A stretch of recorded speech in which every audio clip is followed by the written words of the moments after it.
Abra sua Bíblia, meu querido, no livro de Salmos, capítulo 126. Quem está feliz, dá um glória a Deus. Estou gostando da igreja. Salmo 126, você pode ficar em pé, por favor, em reverência ao Deus da palavra. Nós não vamos demorar, mas nós vamos falar acerca de um tema muito bonito. De volta a Sião. Salmo 126. Quem achou, acompanhe essa leitura que eu farei na minha versão, que diz assim.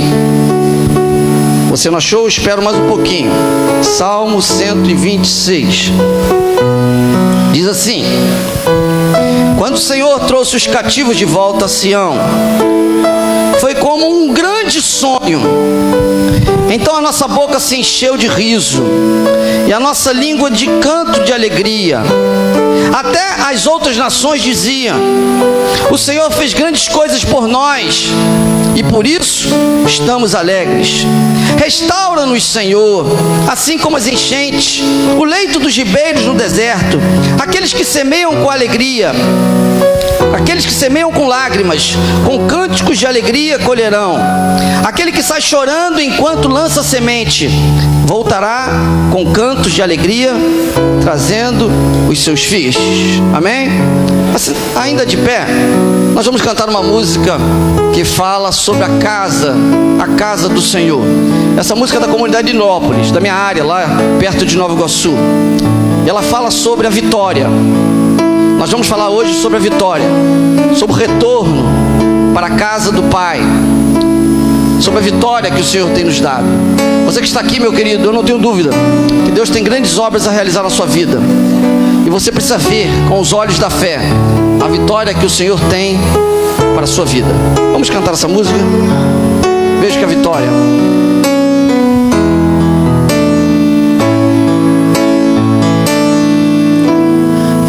Vejo que a vitória do Senhor Cante assim: está chegando aqui neste lugar. bem suave. Diga assim: O povo acreditou, o povo profetizou que a vitória veio em nome do Senhor. nós vamos cantar de novo. Vamos lá. Vejo que a vitória do Senhor Vá vivendo essa música que diz assim: está chegando aqui neste lugar. está chegando. O povo acreditou. O povo acreditou, o povo profetizou e a vitória veio em nome do Senhor. Levante a mão e diga assim a segunda parte: E essa casa será chamada casa de oração. declare. E essa casa será chamada casa de louvor. E todo joelho se dobrará, e toda língua confessará que Jesus Cristo é o Senhor. E todo joelho declare. E todo joelho se dobrará, e toda língua confessará que Jesus Cristo é o Senhor. Tá bonito. A segunda estrofe: vejo Deus presente aqui. Vejo Deus presente aqui neste lugar. Olha que coisa linda, operando em nossos corações. Viva! Operando em nossos corações. Não podemos nunca duvidar. Declare. Não podemos nunca duvidar, mas podemos dele descansar, porque a vitória é nossa em nome do Senhor. Levante a mão e declare profeticamente assim: E essa casa será chamada casa de oração. declare, meu irmão. E essa casa será chamada casa de louvor. E todo joelho se dobrará, e toda língua confessará que Jesus Cristo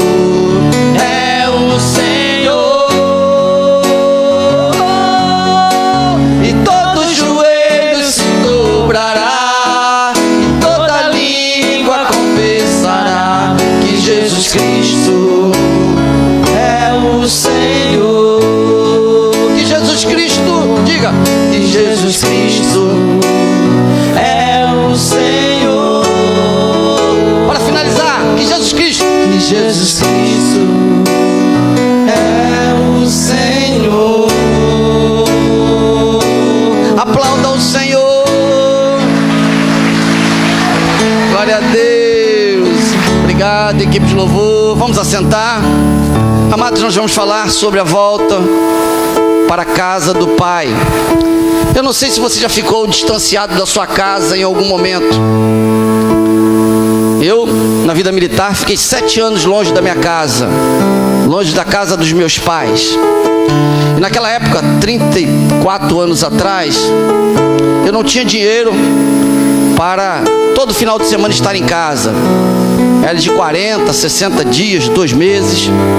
Eu me lembro que quando estava na escola militar, se pagava um especial, um ônibus para viajar. E eu, como não tinha dinheiro, tinha gente que filho de papai tinha dinheiro, e eu ficava no alojamento lá, olhando aquele ônibus da Caprioli saindo, e eu vendo os meninos alunos felizes voltando para o Rio, entrando no ônibus com mala, e eu no alojamento lá, passando o final de semana, às vezes com fome, porque eu não queria me arranchar, porque para se arranchar você era notado, ficava punido no outro final de semana. Eu preferia ficar com fome do que punido na outra semana. Irmãos, a saudade era muito grande. Teve um dia que eu, sem dinheiro, fui para Dom Pedro, lá em São Paulo, pedi carona. Aí fiquei lá pedindo carona. O camarada me colocou mais distante do que eu estava. Eu tinha que passar um final de semana em casa, de lá São Paulo para o Rio de Janeiro. Acho que eu cheguei sábado à noite para voltar domingo 3 horas da tarde. Não foi uma viagem muito boa, mas eu consegui dar um beijinho na minha namorada, que era Simone, e valeu por tudo. Olha que coisa linda, que declaração de amor, meu amor. Cadê a Simone aqui? Para com um marido desse, meu irmão. Então o que eu gostaria de dizer para você? Eu não sei se você já teve saudade da sua família, mas o Salmo 126 fala de um povo que ficou muito distante, ficou 70 anos num cativeiro, ficou escravizado, e quando ele voltou, o salmista declarou esse salmo: quando o Senhor trouxe-nos para Sião, a gente estava muito feliz, a nossa alegria era estampada, a tristeza se tornou em alegria. Aquele que leva a preciosa semente andando e chorando, voltará consigo trazendo os seus molhos. E eles alegres declaram que é muito bom voltar à terra natal. Meu querido, eu gostaria de dizer para você nesta noite que Deus tem algo tremendo para você. Porque na verdade, a volta para a terra natal significava voltar para o templo verdadeiro, para adorar a Deus, para glorificar a Deus. Eu gostaria de fazer uma panorâmica para você, como surgiu o templo daquela época. Aquele templo surgiu, o grande templo surgiu com Salomão, quando Salomão construiu o grande templo. E ali Salomão pegou as melhores coisas, construiu e fez um grande templo de ouro, de pedras preciosas, tudo jeitosinho para o Senhor, a morada do Senhor. Se você for ver lá no livro de 1 Reis, Salomão, ele obedece o Senhor. Quando o Senhor fala assim: Salomão, pede o que quiseres e eu te dou, e ele, ao invés de pedir riquezas, bens, ele pediu a Deus sabedoria, e Deus deu sabedoria, e ele construiu um grande templo, do qual o pai dele, Davi, não conseguiu construir, mas ele construiu, e ele dedicou, e ele ofereceu. E o texto bíblico de 1 Reis, que fala sobre isso, tem uma grande festa da inauguração do grande templo de Salomão, que na verdade não era de Salomão, o templo de Deus, construído por Salomão. Mas os filhos de Salomão, eles se rebelaram, eles entristeceram ao Senhor, Roboão e Jeroboão, e houve sim uma divisão do reino do sul de Judá, cuja capital era Jerusalém, cujo rei era Roboão, e o reino de Israel do norte, cuja capital era Samaria, cujo rei era Jeroboão. E ali esse reino dividido, ao invés de buscar ao Senhor, se entristeceu o Senhor, e cerca de 300 anos com essa divisão dos reinos, eles começaram a idolatrar outros deuses, eles começaram a entristecer o Senhor, e Deus começa a levantar alguns profetas para falar acerca desse caminho. Aí levantou Isaías, levantou vários profetas para que o povo voltasse para os caminhos do Senhor. São chamados profetas pré-exílicos, antes do cativeiro babilônico. E ali o povo permaneceu durante 70 anos escravo. Por quê? Desobedeceu a Deus. E acontece, meu querido, que após esses 70 anos, Deus levantando alguns profetas nesse período, Daniel, Ezequiel, o povo depois de 70 anos foi liberto. Estava voltando para Sião, voltando para a terra natal. Aí o salmista faz esse salmo. Que coisa boa, estamos retornando. Então, nesse momento, Deus levanta 3 grandes profetas. O primeiro dele é Ageu, o segundo é Zacarias e o terceiro é Malaquias, porque eles estavam voltando. E a ordem do Senhor nesse momento da história, nesse cenário aqui, era reconstruir o templo. Se aquele templo de Salomão estava destruído por Nabucodonosor, agora o povo de Israel deveria construir um novo templo. Era uma nova época, era uma nova jornada, era uma nova experiência. E eu gostaria de compartilhar com vocês sobre isso, a nova experiência. Porque a nossa igreja, meu querido, ela já passou por algumas fases. A primeira fase, que nós ficamos ali no local pequenininho, onde éramos poucos, mas éramos servos do Senhor, e começamos a trabalhar. A seguir, na frente da casa do Zé Louro, surgiu um imóvel lá, e eu me lembro como se fosse hoje, uma noite como essa, a gente fez a proposta, era tudo sujo, tudo ruim, mas Deus colocou o desejo no nosso coração, e a gente saiu depois de um culto como esse, fomos lá, abrimos o local, tomamos posse, e hoje, quem entra naquele local não imagina como era antes. E ali fizemos a parte de cima, escola bíblica dominical, estamos crescendo, estamos desenvolvendo, já estamos com 3 comunidades terapêuticas, já estamos com ônibus, Kombi, moto, e agora nós estamos entrando numa nova fase, onde Deus está mostrando para nós: avance, eu tenho algo para vocês grandioso. Então, há quase um ano atrás, eu passo por aqui, vejo aquele colégio fechado, e começa a orar, começa a levantar a mão. Toda vez que eu passo por ali, eu, Simone, Bruno e Milena, levantando a mão, dizendo: Senhor, se esta for a tua vontade, que esse colégio seja nosso. E nós estamos às vésperas de entrar num colégio, um milagre de Deus, que muitos estão olhando assim: como pode? Vocês não têm dinheiro? Nós não temos dinheiro mesmo, mas não precisa de dinheiro, a gente precisa de fé.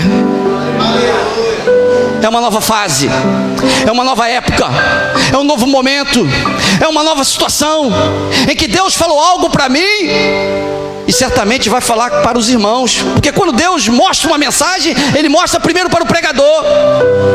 Nós estamos justamente nesse período aqui, em que o povo está indo para uma nova etapa, uma nova fase, onde um novo templo está para ser construído, e Deus levanta 3 profetas. O primeiro deles é Ageu.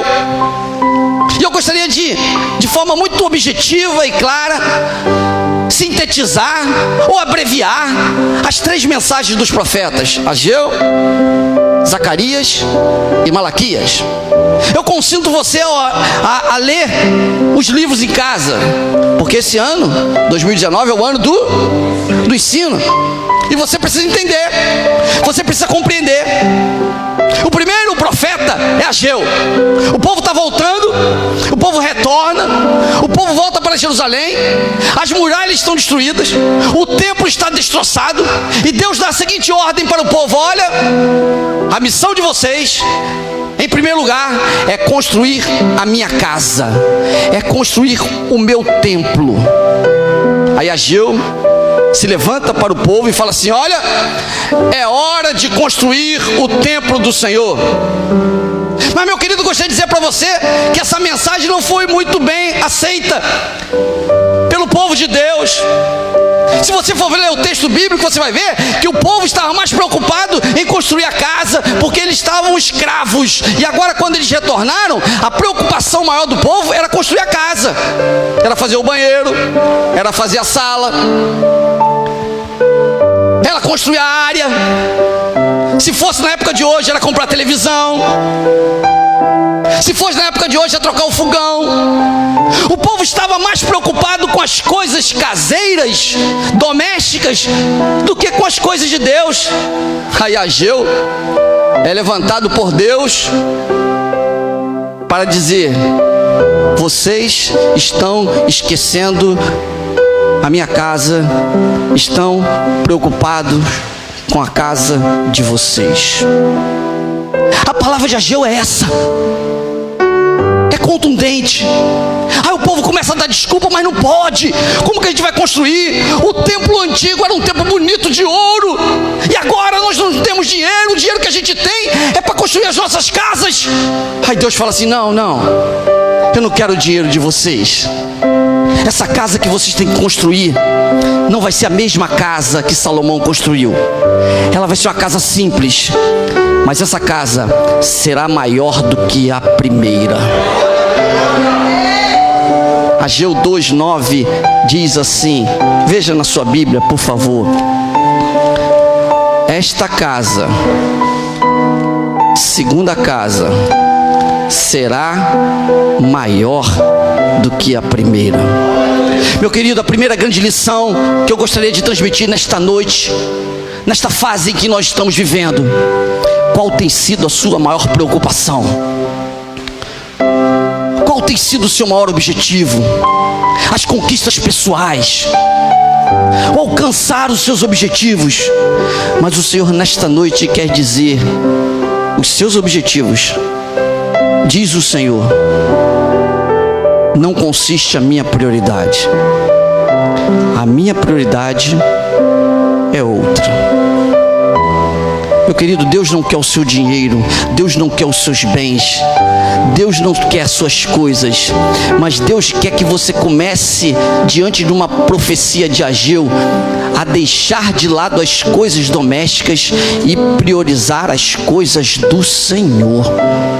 Por isso que Deus tem feito grandes obras aqui na Chema. Sabe por quê? Porque tudo que é colocado aqui, todo dízimo e oferta, nada vai para o bolso ou para o lado doméstico de qualquer um de nós. Tudo é para a glória de Deus. O dono da propriedade, ele falou comigo: vem cá, você pode pagar até quanto? E eu falei: até tanto. Aí ele falou: mas aqui é mais caro. E eu falei: mas o meu Deus falou para mim que nós vamos alugar por um valor menor. Ele olhou para mim, e terça-feira eu vou fazer a proposta para ele. Porque essa negociação, meu querido, não está entre ele e eu, está ele e Deus. Eu sou apenas o porta-voz. As coisas domésticas, a gente tem que entender que não podem ser a nossa prioridade. Aí ele perguntou: vem cá, eu preciso de um fiador. Eu falei: eu sou o primeiro. Meu irmão, não tenho medo não. Se for para o Senhor, fiador do Senhor eu sou. E de algumas pessoas também, né? Mas de outras não. Para tomar calote não. Mas eu jamais vou tomar calote do Senhor, amém? A obra é dele, foi ele quem me deu. Se a igreja não pagar e tomar o meu carro, quem deu o carro foi o Senhor. Pode ficar. Agora o pessoal vai ver. Por isso, meu querido, Ageu diz assim: olha, a prioridade de vocês não é colocar coisinhas na casa, não é adornar a casa, mas a minha prioridade é construir a minha casa, diz o Senhor. Aí está Ageu. O segundo profeta, depois de Ageu, é o chamado Zacarias. Se Ageu fala sobre a reconstrução do templo, Zacarias, em Zacarias 8:9, ele fala sobre o fortalecimento, consolo e julgamento. 2 meses depois da promessa ou da profecia de Ageu, está Zacarias dizendo: olha, é isso aí que Deus quer, vocês precisam investir na obra do Senhor. E Zacarias começa a dizer, é aquele que tem mais profecias acerca do Messias, ele dizendo para o povo: olha, povo, se vocês deixarem a casa em prol da prioridade do Senhor, fique tranquilo que Deus vai sustentar, Deus é com vocês, Ele é o Senhor da vida. É o segundo profeta pós-exílico dos 3. Um fala assim, ó, dá um stop, para de cuidar da sua casa, cuide da casa de Deus. O segundo diz: é isso aí, cuide, porque se você cuidar das casas de Deus, Deus vai te abençoar. Persevere, não é fácil, é difícil, mas Deus está contigo. Esse profeta é claro. Aí entra então no terceiro profeta, que é o chamado Malaquias. O primeiro é Ageu, diga Ageu. Pelo menos você decora, meu irmão. O segundo, Zacarias, diga Zacarias. É só lembrar dos trapalhões, Zacarias. E o terceiro é Malaquias. Se o primeiro fala da construção do templo e deixar a casa, se o segundo fala vale a pena construir a casa do Senhor, o terceiro vai falar sobre a corrupção eclesiástica, sobre o povo que estava ali, não queria construir, não perseverava e roubava o Senhor. Malaquias está dizendo assim para o povo: povo, Deus diz, vocês estão me roubando, vocês estão pegando o que é meu. Aí o povo diz: aonde nós te roubamos, Senhor? Aí o Senhor diz: nos dízimos e das ofertas. Roubará o homem ao Senhor? Sim. Aí ele diz lá em Malaquias: trazei todos os dízimos à casa do tesouro, para que haja mantimento em minha casa, e depois fazei prova de mim, diz o Senhor. O povo nessa época estava roubando, estava se divorciando, estava se casando entre pagãos, estava com líderes incrédulos, estava indiferente. Mas a maior das falhas, segundo Malaquias, é negligência no que diz respeito aos dízimos e ofertas. O povo estava retendo aquilo que era do Senhor, dando golpe em Deus. Meu querido, não vale a pena roubar o Senhor, não vale a pena pegar o que é do Senhor. Eu tenho um carro, que eu acho que o seguro do carro, a franquia, deve estar uns 3.500, franquia. Meu irmão, não vale a pena roubar Deus, porque o meu dízimo é menor do que isso. Porque se eu bater, eu vou ter que bater uma franquia. Não vale a pena. O camarada rouba Deus, fica doente, aí tu vai comprar um antibiótico, aí é R$120, ele fica reclamando. Dá vontade de falar: bem feito. Camarada rouba o Senhor, aí depois acontece uma coisa com ele, aí ele fala: ah, mas eu perdi. Perdeu por quê? Você foi fiel ao Senhor? É bem verdade, meu querido, que as atrocidades acontecem. Se é roubado, a gente é roubado. Tem crente aqui que é roubado toda semana, não é, Natália? Isso não é pecado, não. Quem está no mundo é roubado. Agora pergunta ela: quanto levaram dela? Nada. Eu falei até para ela: anda pelo menos com uma nota de R$10 aí para dar para o camarada. Meu querido, o ser fiel ao Senhor significa ser canal de bênção de Deus, receber a aprovação do Senhor. Retendo dízimos e ofertas, você está roubando o Senhor. Meu querido, não é o Denilson que está falando isso, não. É o profeta Malaquias que está falando para o povo, naquela época em que o povo estava escravizado, que queria voltar para Sião, e quando volta para Sião, se esquece de Deus.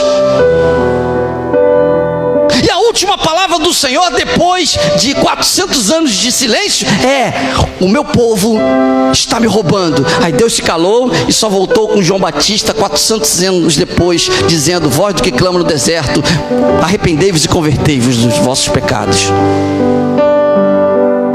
A palavra palavra de Malaquias é muito clara, muito objetiva, quando mostra para todos nós que nós não podemos roubar ao Senhor, não podemos pegar as coisas de Deus. Antigamente, meu querido, as pessoas, os ladrões, eles tinham uma ética. Eu já falei isso aqui: quando é coisa de Deus eu não vou fazer não. Hoje o camarada entra em tudo quanto é lugar, rouba tudo, meu irmão. Se der mole, se der a Bíblia do pastor, o cara rouba a Bíblia, arranca o nome e coloca o nome dele. Ah, pastor, mas eu roubei a Bíblia. Roubará o homem a Deus? Sim. Eu concluo essa mensagem dizendo que estamos num novo tempo, e a mensagem de hoje, às vésperas de entrarmos numa nova fase, a primeira delas é: se preocupe com as coisas de Deus. Priorize as coisas de Deus. Não priorize a sua casa acima das coisas de Deus. Quinta-feira passada, na nossa igreja, no culto da família, eu chamei todos os desempregados lá na frente. Lá no nosso colégio, a gente vai ter diariamente um momento de oração pelos desempregados. Amém? O cara desempregado vai para lá. Amém? Nós vamos orar de manhã e depois você vai trabalhar. Amém? Vai trabalhar comigo. Desempregados e aposentados. Eu sou aposentado. 27 salas para varrer. A partir da semana que vem você não vai estar mais desempregado. Amém? Você não vai ser assalariado, mas você não vai estar desempregado. É outro nível. Olha como que é bênção.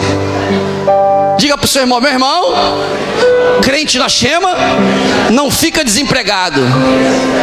Diga: pode ficar assalariado, sem salário, desassalariado. Amém? Então, a primeira grande lição desta noite é: priorize as coisas de Deus. Valorize as coisas de Deus, invista nas coisas de Deus, meu querido. Em segundo lugar, persista, insista, mantenha, acredite, não desanime. Deus está contigo. Zacarias diz assim: não vacile, vai ser difícil, mas Deus está contigo, persevere. Eu vi nos jornais essa semana que tem muita gente desempregada, e tem um outro nome de uma outra pessoa que já saiu da lista dos desempregados, que ele abandonou, ele não quer nem mais procurar emprego, de tão desanimado que ele está. Aí Zacarias diz para esses assim: calma, calma, Deus está contigo, prioriza as coisas de Deus, que Deus vai te abençoar. Amém? Em terceiro lugar, seja fiel ao Senhor. Meu querido, seja fiel ao Senhor. Nós vamos no nosso colégio novo fazer uma classe dos desempregados, né? Orando diariamente. Ele vai trabalhar depois, mas ele vai fazer um compromisso. Não é comigo não, é com o Senhor, de ser fiel ao Senhor. Não é possível. Ele chora, clama, briga, Deus dá um emprego, e a primeira coisa que ele faz é o quê? É dar calote no Senhor. Eu quero um carro, eu quero um carro, eu quero um carro. Aí compra um carro, no domingo de manhã ele vai para a praia, não vem para a escola dominical. Eu quero emprego, eu quero emprego, eu quero emprego, eu quero emprego. Ele trabalha num emprego maravilhoso, de segunda a sexta, segunda a sábado. Quando é no domingo, ele vai descansar. Ele pede, pede, pede, Deus dá, e ele rouba o Senhor. Eu concluo dizendo: priorize as coisas do Senhor. Amém? Persevere nas coisas do Senhor. Amém? E seja fiel ao seu Senhor.